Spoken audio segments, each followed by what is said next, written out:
안녕하십니까. 9월 19일 수요일입니다. 레위기 14장 10절부터 20절까지 말씀 함께 나눠보도록 하겠습니다. 레위기를 다루면서 늘 우리가 기억해야 되는 것은 레위기의 주제죠. 레위기의 주제는 바로 거룩이고 우리가 거룩한 자로서 부르심을 받았다라는 사실에 있습니다. 그리스도인들은 이 세상에 대해서 베드로전서 2장 9절에 나와 있듯이 왕같은 제사장의 역할을 감당하도록 부르심을 받았죠. 그런데 문제는 우리가 이것을 착각하는 경우가 있습니다. 신약 시대를 살아가고 있는 우리들만 이런 사명이 있었던 것으로 착각하시는 경우가 있는데 그렇지가 않습니다. 구약 시대의 이스라엘에게도 마찬가지 역할이 주어졌다는 사실이 여기에 나타나 있습니다. 상당히 중요한 절이 여기 나오는 그 구절이 나오는데요. 출애굽기 19장 말씀은 우리가 성경 읽을 때 꼭 기억하실 내용입니다. 세계가 다 내게 속하였나니 너희가 내 말을 잘 듣고 내 언약을 지키면 너희는 모든 민족 중에서 내 소유가 되겠고 너희가 내게 대하여 제사장 나라가 되며 거룩한 백성이 되리라. 이는 너는 이 말을 이스라엘 자손에게 전할지니라. 너희가 누구가 된다고요? 제사장 나라가 되며 거룩한 백성이 되리라. 이것이 하나님께서 이스라엘을 출애굽시키신 이유예요. 사실은 아론을 비롯한 제사장들은 이스라엘 백성들 앞에서 어떤 사명을 감당해야 되냐면 하나님을 생각나게 하는 사람, 그런 사명을 감당해야 되고요. 이스라엘 백성들은 이방 민족들 앞에서 하나님을 생각나게 하는 민족이 되어야 됐던 거죠. 그 각 사람이 결국 한 사람 한 사람이 이방인들 앞에서는 하나님에 대한 계시자, 그들을 보면 사람들이 하나님은 저런 분이신가 보다. 안 믿는 사람들이 믿는 사람들을 보면 내가 하나님이란 존재를 믿지는 않지만 저 하나님을 믿는다는 사람들을 보니까 하나님은 이런 분이신가 보다 라고 알게 되는 삶, 그런 삶을 살아가도록 부르심을 받았는데 이것은 구약 이스라엘도 마찬가지고 신약의 교회도 마찬가지라는 사실입니다.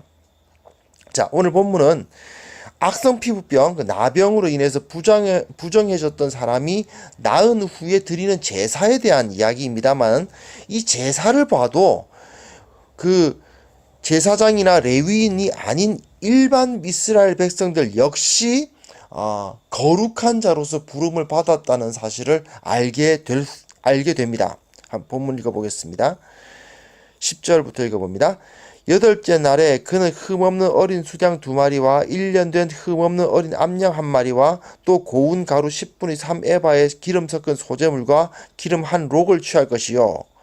정결하게 하는 제사장은 정결함을 받을 자와 그 물건들을 회막문 여호와 앞에 두고 어린 수양 1마리를 가져다가 기름 1록과 더불어 속건제로 드리되 여호와 앞에서 흔들어 요제를 삼고 그 어린 수양은 거룩한 장소 곧 속죄제와 번제물 잡는 곳에서 잡을 것이며 속건 제물은 속죄 제물과 마찬가지로 제사장에게 돌릴지니 이는 지극히 거룩한 것이니라. 자, 피부병으로 인해서 부정해졌던 사람이 정결하다고 선포되는 이 제사를 보면 그 제사를 드리는 순서나 명칭은 좀 차이가 납니다.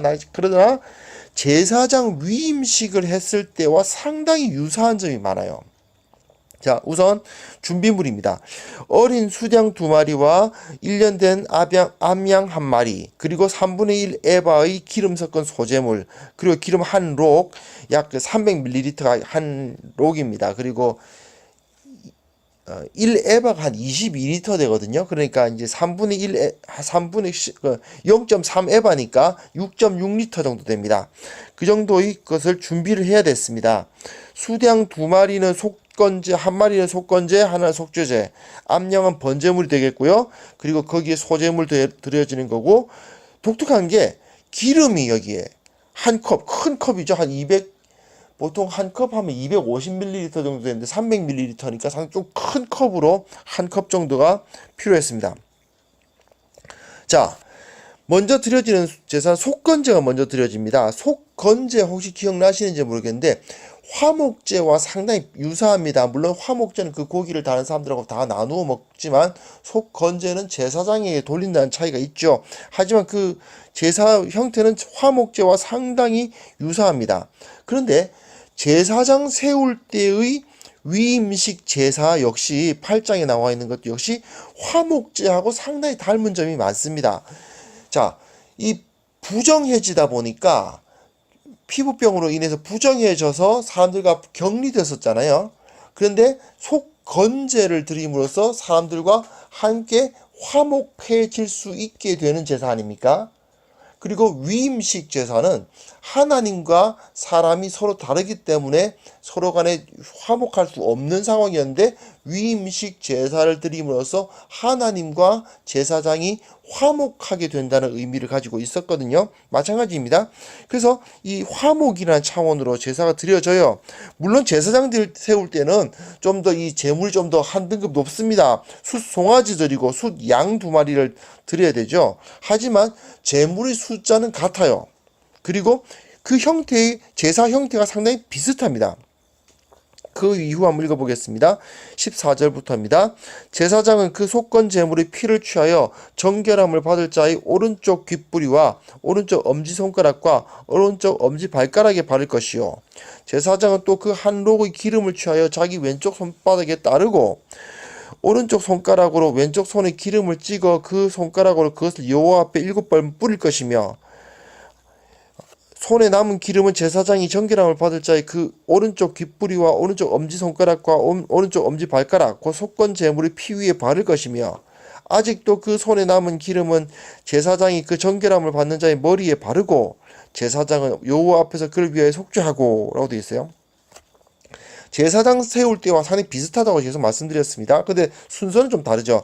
제사장 세울 때는 먼저 속죄제 먼저 드리고 번제 그 다음 드리고 그 다음에 위임제의 순서로 드려지는데 여기서는 제사장 위임제와 비슷한 형태의 속건제가 먼저 드려지고 그 다음에 속죄제, 번제 이렇게 순서가 좀 다릅니다. 하지만 그 형태가 상당히 비슷해요. 제사장 위임제를 드리면 그 제물의 피를 제사장이 될 사람의 오른쪽 귓뿌리와 엄지손가락, 엄지발가락에 바르게 되어 있는데 여기서도 마찬가지로 이제 그 기름을 바르게 되어 있죠. 이제 피와 기름을 바르게 되어 있죠. 14절 보시면 속건 제물의 피를 취하여서 정결함을 받을 자의 오른쪽 귓뿌리와 오른쪽 엄지손가락과 오른쪽 엄지발가락에 바르라고 되어 있습니다. 그리고 제사장을 세울 때에는 조금 다르긴 한데 제사장을 세울 때에는 제사장 머리에 기름을 일단 발라요. 대제사장 머리에 기름을 바르고 나서 속죄제, 번제, 위임제 드리고 다시 그 관유와 그러니까 참 대제사장의 머리에 기름 바를 때 그 기름은 관유죠. 여러 가지 그 향유를 섞어서 만든 특별한 기름입니다. 관유인데 그 관유를 머리에 기름을 바르고 나서 다시 관유와 제단 위에 피를 섞어서 제사장들에게 뿌리게 되어 있는데 여기서는 기름을 하나님 앞에서 손가락으로 7번 뿌리고 다시 그 피를 바른 오른쪽 귓뿌리와 엄지손가락, 엄지발가락 위에 다시 그 기름을 일반 기름이죠. 일반 기름을 바르고 남은 기름을 그 사람의 머리에 바르게 되어 있어요. 순서가 거꾸로죠. 이제 제사장 세울 때는 그 머리에 관유를 바르고 그 다음에 그 피와 기름을 섞은 것을 나중에 뿌리는 순서가 있는데 여기서는 먼저 피를 그 귓뿌리와 엄지손가락과 엄지발가락에 바른 다음에 다시 기름을 그 위에 그 피 위에 다시 발라서 섞이게 하죠. 그리고 나머지 기름을 마지막으로 그 머리에 바릅니다. 그러니까 순서가 완전히 거꾸로 되어 있습니다. 하지만 비슷한 점이 되게 많죠. 기름이 섞여서 뿌려지는 것이냐, 기름이 발라진 곳에 피가 발라져 있는 곳에 기름이 다시 발려져서 섞이는 것이냐 등등의 차이가 있습니다만은 그러나 이건 분명히 제사장을 세우는 모습하고 이들을 정결하다고 선포하는 모습하고 비슷한 점이 상당히 많이 있다는 것을 알 수가 있습니다. 또 19절부터 읽어보겠습니다. 또 제사장은 속죄제를 드려 그 부정함으로 말미암아 정결함을 받을 자를 위하여 속죄하고 그 후에 번제물을 잡을 것이요 제사장은 그 번제와 소제를 제단에 드려 그를 위하여 속죄할 것이라. 그리하면 그가 정결하리라. 자, 상당히 많지 않습니까? 제사장을 세울 때에는 속죄제 드리고 번제 드리고 또 위임제 드리고 하면서 굉장히 제사를 많이 드리면서 굉장히 복잡한데, 아니 피부병 좀 걸렸다가 부정해진 사람, 이 사람이 이제 들어오는 데에도 그렇게까지 해야 되나? 예, 그래야 되었던 거죠. 제사장 세울 때의 순서와 그 이 부정해졌던 사람이 정하게 될 때의 순서가 조금씩 다릅니다. 제물도 한 단계 낮죠. 제사장 세울 때 송아지 드리지만, 소를 드리지만, 이제 여기서는 이제 그 양 드리니까, 순양 드리니까 좀 순서 그 단계도 좀 낮죠. 하지만 분명한 것은 이 제사의 순서가 다르지만 그 제사의 횟수나 드려지는 제물이나 이런 것을 봐도 제사장들이 세워질 때의 모습을 연상시킬 만한 제사가 드려지고 있다는 것이 중요합니다. 그는 부정함으로 인해서 원래 그가 감당해야 했던 사명, 즉 이방 민족에 대해서 제사장으로서의 역할을 감당하는 사명을 감당하지 못하게 되었던 사람입니다. 근데 이제 그것이 다 나아서, 병이 다 나아서 그 역할을 감당할 수 있게 되었어요. 이제 그러므로 그 사명을 감당할 수 있게 되었다는 선포를 하기 위해서 제사장급은 아니지만, 완전히 제사장이 되는 것처럼 하지는 않지만 일반 백성들 역시 제사장으로서의 정체성을 가지고 있었기 때문에 이 제사장을 세울 때와 비슷한 형태의 제사가 드려졌다는 것입니다. 사실 우리가 레위기 제사 규례를 다 그냥 완벽하게 외워가지고 그 의미가 뭐고 이런 걸 다 파악하기는 어려울 수 있고, 꼭 굳이 그래야 되나 하는 생각이 들기도 합니다. 그러나 레위기가 우리에게 주고 있는 가르침에 대해서는 확실하게 파악했으면 좋겠습니다. 하나님은 자기 백성들을 제사장 나라로 부르셨습니다. 신약에서 베드로 사도가 우리에게 가르쳐 준 왕 같은 제사장이 되라고 하는 그 가르침하고, 거룩한 나라, 제사장 나라 거룩한 백성으로 부르신 그 하나님의 그 사명하고 다를 바가 없습니다. 구약의 이스라엘이나 신약의 교회나 똑같은 사명을 받았습니다. 제사장들은 일반 백성들 앞에서 제사장들은 그러니까 일반 이스라엘 백성들 앞에서 더 높은 기준으로서 하나님 앞에서 거룩하게 행동해야만 했습니다. 그렇다면 일반 백성들은요, 이방 족속들 앞에서 또한 더 높은 기준을 가지고 살아야만 했습니다. 그래야 세상 사람들 앞에서 하나님이 어떤 분이신지를 계시하는 사역을 감당할 수 있지 않겠습니까? 자, 저 같은 목회자들은 일반 성도들 앞에서 좀 더 높은 기준이 요구되죠. 예. 물론 그렇다고 더 거룩하다거나 그런 식의 또 뭐 별다른 사람이라거나 이렇게 생각하시면 곤란합니다. 그렇지 않습니다. 똑같은 존재이지만 그럼에도 불구하고 목회자들은 일반 성도들 앞에서 더 높은 기준으로서 살아갈 것을 요구함 받습니다. 마찬가지로 일반 그리스도인들이라 하더라도, 나는 목사 아니에요, 나는 목회자 아니에요 하더라도 나는 그냥 세례받은 성도일 뿐입니다 라고 하더라도 말이죠, 우리는 저 믿지 않는 사람들 앞에서는 더 거룩하고 더 높은 삶의 기준을 가지고 살아가야 한다는 것이죠. 이스라엘에게 거룩한 백성이 될 것을 요구하신 하나님은 지금 우리에게도 거룩한 삶을 살도록 요구하고 계십니다. 예. 힘들다, 꼭 그렇게 살아야 되나 하는 생각이 들 수도 있습니다만은, 사실 그것이 우리들의 자긍심입니다. 우리들의 자존심이죠.